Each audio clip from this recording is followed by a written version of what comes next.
أما بعد فقد قال رسول الله صلى الله عليه وسلم من يهد الله فلا مضل له ومن يضلل فلا هادي له ونشهد أن لا إله إلا الله وحده لا شريك له ونشهد أن محمدا عبده ورسوله وقال إن أصدق حديث كتاب الله وخير الهدي هدي محمد صلى الله عليه وسلم وشر الأمور محدثاتها وكل محدثة بدعة وكل بدعة ضلالة رب اشرح لي صدري ويسر لي أمري واحلل عقدة من لساني يفقهوا قولي رب زدني علما رب زدني عملا اللهم فهم النبيين وحفظ المرسلين المقربين أعوذ بالله من الشيطان الرجيم بسم الله الرحمن الرحيم وقال رسول الله صلى الله عليه وسلم خيركم منكم من تعلم القرآن وعلمه. میرے معزز سامعین، ناظرین اور میرے معزز آڈینس ویورز، آپ سب کا ریوائور آف سنہ کی اسلامک چینل میں خیر مقدم ہے. میں آپ کا میزبان ابراہیم بیگ. سب سے پہلے میری سب آڈینس سے، ناظرین سے، سامعین سے یہ گزارش رہے گی کہ نیچے دیے گئے سبسکرائب بٹن کو یا فالو بٹن کو اگر آپ انسٹاگرام پہ دیکھ رہے ہیں کلک کر کے ہماری چینل کو لائک اور سبسکرائب کریں، کیونکہ ریوائور آف سنہ ایک ایسی چینل ہے جو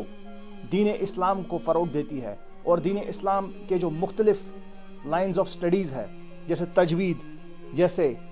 بیانات، جیسے قرآن حکیم کی تفسیر، جیسے سیرت، اور بھی مختلف بہت سارے ونگز، بہت سارے لائنز آف سٹڈیز، بہت سارے سبجیکٹس انشاءاللہ جو ہم اپنی چینل میں انٹروڈیوس کرنے والے ہیں. جتنا اللہ رب العزت ہمیں نوازے اور اللہ رب العزت جتنا ہمیں توفیق دے.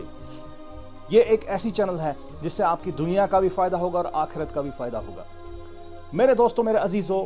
آج جو ہم اپنی ایک نئی نشست شروع کرنے والے ہیں، ابتدا جس کی آج ہونے والی ہے، اس کا نام ہے اقرأ کتاب اللہ، جس کا لغوی معنی ہے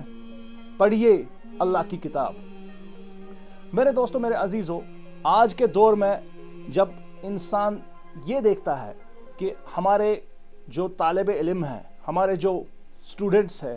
ہمارے جو یوتھ ہے، وہ قرآن کریم سے کتنا دور جا چکے ہیں، تو یہ دیکھ کے انسان کا خون کھول اٹھتا ہے اور انسان کا دل بہت زیادہ رنج زدہ ہوتا ہے، بہت زیادہ تکلیف میں ہو جاتا ہے. کیونکہ جتنا زیادہ ہم دنیائی تعلیم پہ فوکس کر رہے ہیں، سیکولر ایجوکیشن پہ فوکس کر رہے ہیں، اتنا ہی کم ہمارا فوکس دینی تعلیم پہ ہے. جو دینی تعلیم ہماری آخرت میں ہمیں فلاح دے گی،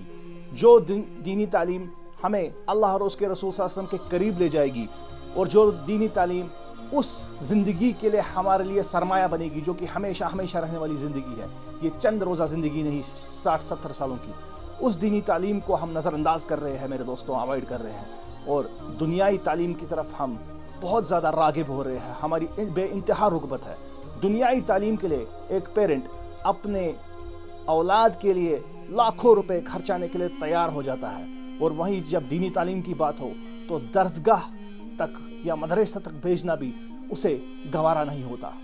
یہ کیوں میرے دوستوں؟ یہ اسی لیے کیونکہ ہمارے دلوں سے دینی تعلیم کی، خاص کر قرآن حکیم کی، حدیث کی عظمت نکل چکی ہے. وہ قرآن، وہ حدیث جو ہمارے ہی فائدے کے لیے بھیجا گیا، آج ہم اسے کوسوں دور جا چکے ہیں. میرے دوستوں، میرے عزیزوں، اگر میں اس بات کو کھینچنے چلے جاؤں تو یہ گھنٹوں تک کھینچی جائے گی. اسی لیے میں اپنی نشست پہ آ جاتا ہوں، جو کہ آج ہم نئی نشست شروع کرنے والے ہیں، اقرأ کتاب اللہ. میرے دوستوں، رسول اللہ صلی اللہ علیہ وسلم نے فرمایا خیرکم منکم من تعلم القرآن وعلمہ. تم میں سے سب سے بہترین وہ ہے جو قرآن کو سیکھے اور دوسروں کو سکھائے. اور قرآن کے سیکھنے کا جو علم ہے، اس کو ہم تجوید کہتے ہیں. میرے دوستوں، اس سے پہلے کہ ہم تجوید کے ٹاپک پہ آ جائے، میں آپ کو ایک دو ایسے حدیث پاک بتانا چاہتا ہوں جس سے آپ کو اس بات کا اندازہ ہو جائے گا کہ قرآن پاک سیکھنا اور اس کو اچھی آواز میں پڑھنا، اچھی ترتیب میں اور تجوید کے ساتھ پڑھنا، یہ کتنا زیادہ معزز مقام ہے. اور ایک قرآن کا قاری بننا، یہ تو بہت ہی زیادہ بلندی اور بہت ہی سب سے بڑی ڈگری ہے جو ایک بندہ حاصل کر سکتا ہے اس دنیا میں رہ کے. کیونکہ امامت جو نماز میں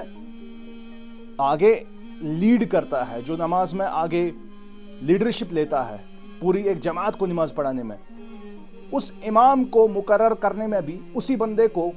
جو ہے وہ امپورٹنس دی جاتی ہے، اہمیت دی جاتی ہے، جس کو قرآن کریم پہ زیادہ سے زیادہ ہولڈ ہو، جس کا حافظہ زیادہ سے زیادہ سٹرونگ ہو، قرآن کو زیادہ سے زیادہ حفظ کیا ہو اور اس کو تجوید سے پڑھ سکے، اس کو ترتیل سے پڑھ سکے. تو آپ سمجھ سکتے ہیں وہ چیز جس پہ اللہ رب العزت نے 5 مرتبہ کرنے کا حکم دیا دن میں، روزانہ